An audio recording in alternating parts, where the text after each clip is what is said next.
Yeah, I was like, uh-oh, it ended. Something happened. It was me. It was totally. And your recording has resumed. So go ahead. Okay, awesome.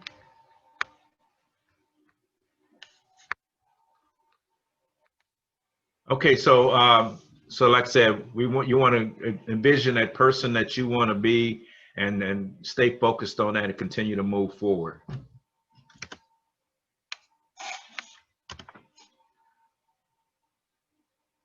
Okay, so the other thing is you want to broaden your horizon. As far as mental health, I believe it's great to find something that you like to do to help take care of yourself. In this manner, you want to broaden your horizons by learning something new. For instance, maybe play a musical instrument if you've never done that before. I think it's great to do something to make yourself grow. And then when you achieve that skill or develop that skill, you start to feel more positive about yourself. Yeah, Chris, you also play instruments as well, right? Yeah. What instruments do you play? I play the violin, piano, harmonica, and the viola. Yeah. Nice, nice. So I don't play anything now, but when I was in school, I played the clarinet, the trumpet, and the cornet. All right. I thought I was Louis Armstrong, Yeah, y'all. yeah. That's how I am, at least when I'm by myself, right? Yes. Yeah, but I think, you know what, Jackie, I just think it's great to be able to learn more about yourself. I think that's key to growing in life, is learning more about yourself. You know, God put talents in us, and some of us will leave this earth and not never know about all the talents that are put into us. And you won't do that. You won't be able to learn until you venture out and do different things, new things, you know, so you can see what you're all about. Spend time with yourself. There you go. Spend time with Yes, yourself. yes, ma'am. Yes, ma'am. Also, if you want to maybe learn how to speak another language, I think that's something great to help you grow as a person. I know for myself, it's been great to be able to not only listen to somebody communicate in a different language, but be able to actually understand it. It feels so good. All right. And then another thing, you want to surround yourself. Now we're talking about taking care of your mental self-care is surrounding yourself with good people, people that are positive, upbeat, people that are going places and taking names. You know what I mean? You want to be around those type of people. Being around people that talk doom and gloom is not going to help you at all. So you want to be around positive people that speak positive things into your life. Get involved in community projects like Habitat for Humanity and the food bank. And I tell you, one of the things that worked for me, if you're ever feeling bad or down about yourself, go and do something good for somebody, and I guarantee you'll feel a lot better once you're done, because you'll see the happiness and excitement in that person, and it tends to flow over into you as well. So I encourage you to do that. Also, take care of your body. Jackie mentioned that earlier. You know, you want to exercise, whether it be a jog or a brisk walk. And what I find a lot of times when I take a walk, especially a long walk, you tend to start thinking about things that you want to do for yourself, you want to do in your life. You know what I mean? That little time with yourself is what it's all about, right? Self-care is the best care. That's right. Bike rides, you know, I love bike rides. I mean, especially early morning with these cool mornings now, you can take a nice bike ride, listen to the birds, and feel good about yourself, enjoy the sun. It's all about surrounding yourself and getting yourself in that positive shell and staying there. And also flexibility exercises, you know, things to just help you take care of your physical health as well as your mental health at the same time.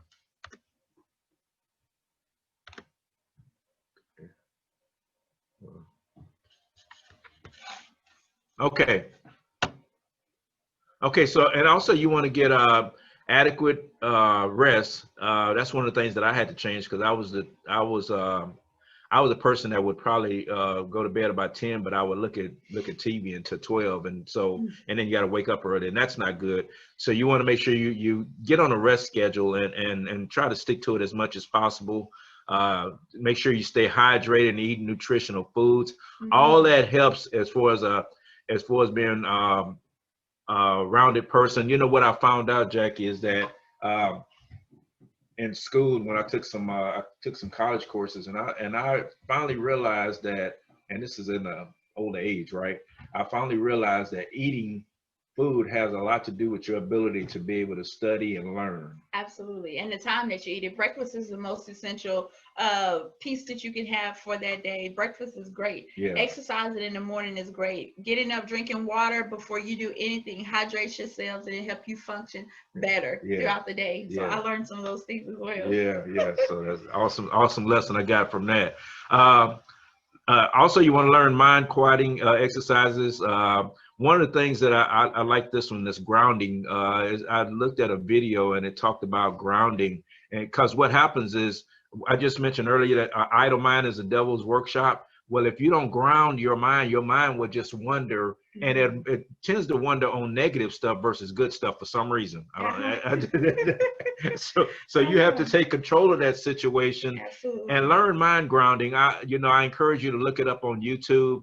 Just put in mental grounding, and I'm sure there's some video that'll come up that explain how to do that, and then you can incorporate that into your daily activities, your daily life. Relaxation exercises, smile, find something to laugh about, you know what I mean? I think that's healthy for you. And we also mentioned earlier, seeking professional support if you need it. Don't try to be this macho person. God created, you know what? I believe that God created different people to do different things in this earth. And he created the people in the medical field that help us as his people, his children, to get through whatever it is we're trying to get through. So my thing is, I use everything in my toolbox. So the people in the medical profession, they're part of my toolbox. I need them. So I want to interject right there. So as a veteran, what things are available to you through mental health? So from what I know is that, so I go to SAMC is where I get care at. And so if I'm dealing with some struggles, first of all, my thing is I'm going to be upfront with my primary care provider and tell them, transparency. This is what's going on with me. What do you have to fix me? Because I'm not happy with how I'm operating right now. So you have to admit to yourself and let people know that you need help. So that's first thing. And then I've been able to get counseling from SAMC as a result of that, and just get evaluated, make sure everything is on track and there's nothing to be concerned about. I think you need to be concerned about yourself to the point to where you're willing to go and ask for some help if you think you might need that help. Absolutely. So I think it's important. Absolutely. So going to see a counselor, how did you feel going to see a counselor, accepting the fact that you need to go and see a counselor? So, and there's always a stigma over counseling and psychiatrists and all of this good stuff. How did you feel going to see a counselor? And how do you feel saying to everyone here that you see a counselor? Well, I felt at the time that, I really felt that it was a need there, because I know me, I've been living with me all my life. And so I knew it was certain times of season. What my situation was, it was certain time of seasons that I would feel different, like when it got cold here in San Antonio, like around December, January, it would really affect me. And I think it goes back to when I was stationed up in Washington State, Spokane, for about 7 years, and it would be basically cold for maybe 7 to 8 months out of the year. And so when they said when the weather breaks, they really meant it up there, because you can tell the difference, right? And so it was so cold, it was snowing, and I think it had an effect on me because I grew up in San Antonio. I'm not used to that. And so in my house, I had these fluorescent lights that I used to have to sit in front of for maybe 30 minutes to an hour to get my endorphins moving. And so that all had an effect on me. And so when I'm in that cold situation, I understand that this is what happens when this weather change. This is what happens. And so that's the time for me to get some help to get through this situation. Okay, and so you not only did you realize that you needed help, but then you acted on it. Yes. So you accepted the fact, and then you took the initial step, and so that's great. And so what about support sources? Do you have support sources? What would you say for someone who thinks, oh, I need to see a counselor, I need to see a psychiatrist, I need to seek assistance, but I'm afraid, I don't want to, I'm embarrassed. Embarrassment is one of the big things also. I'm embarrassed. What advice would you give to the person that could be watching that possibly needs assistance? I would say to that person is, first of all, you're going to battle with shame and embarrassment. That's an emotion. And so that emotion, you have to evaluate that emotion. You have to evaluate not on that emotion, but any emotion that comes up, and you want to want to evaluate for validity. What is it? Is it causing me to move forward or causing me to stay stuck? And so when you do that, if you find out that I'm depressed, and this emotion say, yeah, but if you go tell somebody about it, they're gonna look at you like something's wrong with you, and your friends, and so you have to look at that. So the fact that they're looking at me and looking at me in a different way, it doesn't matter, because I'm trying to move forward, because I set goals, and if I don't do that, if I don't move forward, then I'll never reach my goals. So you have to really be focused on what you're trying to accomplish, and not so much of what everybody is thinking about you. And that's a hard thing to do, but you can do it. You can do it. Nice. So is there anyone on the call right now that think that they might be struggling with their mental health? We'd love to hear from you. No? Okay, let's take a question to see right here. We'll take a little pause. What are you looking to learn from the class today? Why was it important for you to sign up for this class today? Let's see, Mr. Isaac. Is he there? No. What about Pammy? Nope. No one wants to talk about it. That's okay. That's okay. But just kind of figuring out why you wanted to take the class. What are you hoping to learn? Are you relating to the information and getting feedback? That's always a big thing, to be able to get the feedback.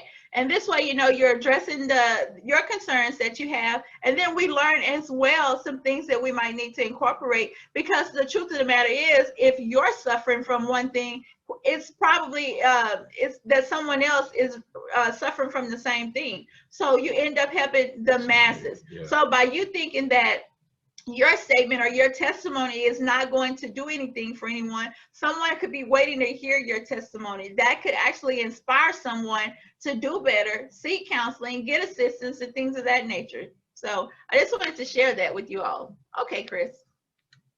And so, seek that professional support to help you get through whatever it is that you're going through. And like I said, recognize it, deal with it, come up with a solution, and make it happen. Okay, that's what it's all about. Right.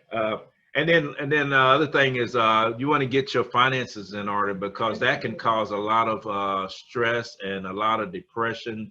If things are not moving forward financially, you're going to work day in and day out. It just doesn't seem like you're getting ahead.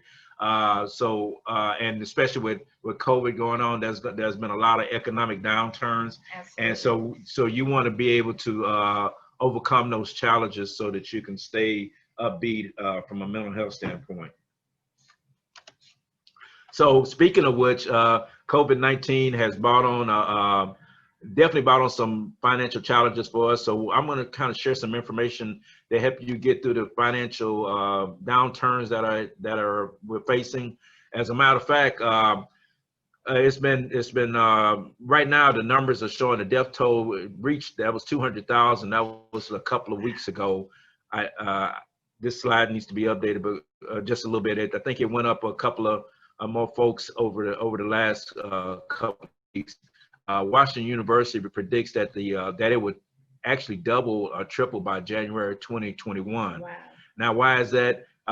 Because people are right now, people are tired of being in the house, the social distancing. They're just fed up and want life to get back to normal as soon as possible. Matter of fact, some countries are actually starting to impose new lockdowns.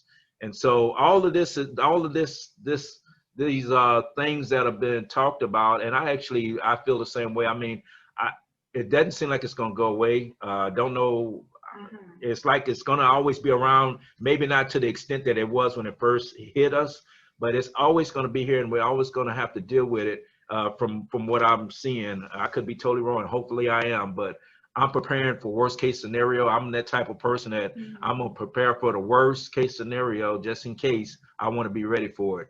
So Newsweek poll found that a majority of Americans would support a nationwide lockdown to stop a second spread. So if the spread, if it continues, I think we're in a position to know from our past that we would have to shut everything down to get control of the situation like we did the first time. And so, of course, with that comes layoffs and furloughs and those type of things. And so we want to be prepared for that. And so one of the things you want to do, and this is all related to mental health, is we want to stay healthy in our finances so that that won't cause us to be down and depressed because our finances are not in order. So we need to start saving money now just in case that, and so this last time it caught us off guard. I mean, but we don't want to get caught like that again. So we need to build that emergency fund savings. April showed that personal savings disposable income rose from 15% to 33%. So it's not that we can't do it. It's just that we haven't been doing it in the past. And so you want to start saving now so that you can prepare yourself just in case we have that situation in February next year. Absolutely. And it's been the highest since our savings has gone up quite a bit. It says it's been the highest since 1959. We also want to beef up your credit score because you might need to borrow some money, personal loan, because you lost your job or something like that. And of course, that's stress once again, mental health issues, that type of thing. So make sure your credit score is it stays up and you pay your debts on time. Matter of fact, clear out all your debts. Debt becomes hard to manage with little or no income, and so if we get rid of the debt, that won't have to be one of those additional issues that we are concerned about if this COVID sticks around or if it gets worse. We won't have to worry about that. Make larger than normal debt payments on your debts to wipe it out quicker, and it will free up money. You might consider consolidating debt. In other words, if you're in a situation where money is tight and you can't save, you might consolidate your debt to try to free up some money so that you can save some money and pay off your debt at the same time. Once again, we want you to want your mind to be focused on moving forward in life and not being stuck. Expand your job searches. The other thing is right now, if the company, Jackie talked about it earlier, the companies that's been around for years are downsizing and right sizing. And so if you hear if you hear anything about your job possibly downsizing, it's time to start looking. Don't wait till it happens to start, because we all know now that nothing is how can you say secure? Secure. Sure. Absolutely, nothing is secure. So don't take it as I'm not gonna pay attention to it. No, pay attention to everything that's going. Pay attention to your surroundings and prepare yourself. Is all I can say on that. Absolutely, we're always. I'm going to jump in really quick. I'm not sure if this is your last slide. I misspoke earlier. Apparently we have back to back, and I need to get the other session started.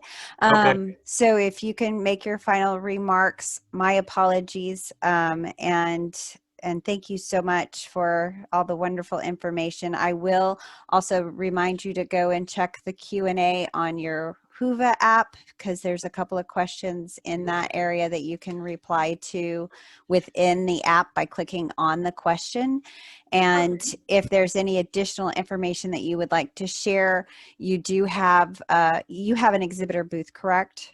Yes. You can always include that information either within your exhibitor information or the chat function of your exhibitor booth. Okay, awesome. Well, let me see here. Well, we just want to thank everyone for joining us. We know that, with the technology and all of that good stuff, there's always a lot going on. But we do want to thank everyone for joining us. We did enjoy everyone. We was hoping for a little feedback, but that is okay. Please follow us on our social media platforms, the Jacqueline Smith Foundation. We have all the events that we have there. Is listed. Everything is on Zoom right now, so you guys can follow that. There's always great content that goes out. Our information is there and on our exhibitor booth. We look forward to seeing some of you all at some of the classes that we offer. We hope that the class was very informative. Chris, is there anything else you'd like to add? Yeah, I just want to invite you guys to join us for that financial literacy class this Tuesday at 10 o'clock to 11. Because some of the information other information I was going to share with you on gaining control during this COVID environment financially, I will share it at that time. So please join us. and we look forward to seeing you. Awesome. So we hope that everyone has a blessed day, and we'll try to join sessions as well. You guys have a Wonderful. great day. Thanks a And lot.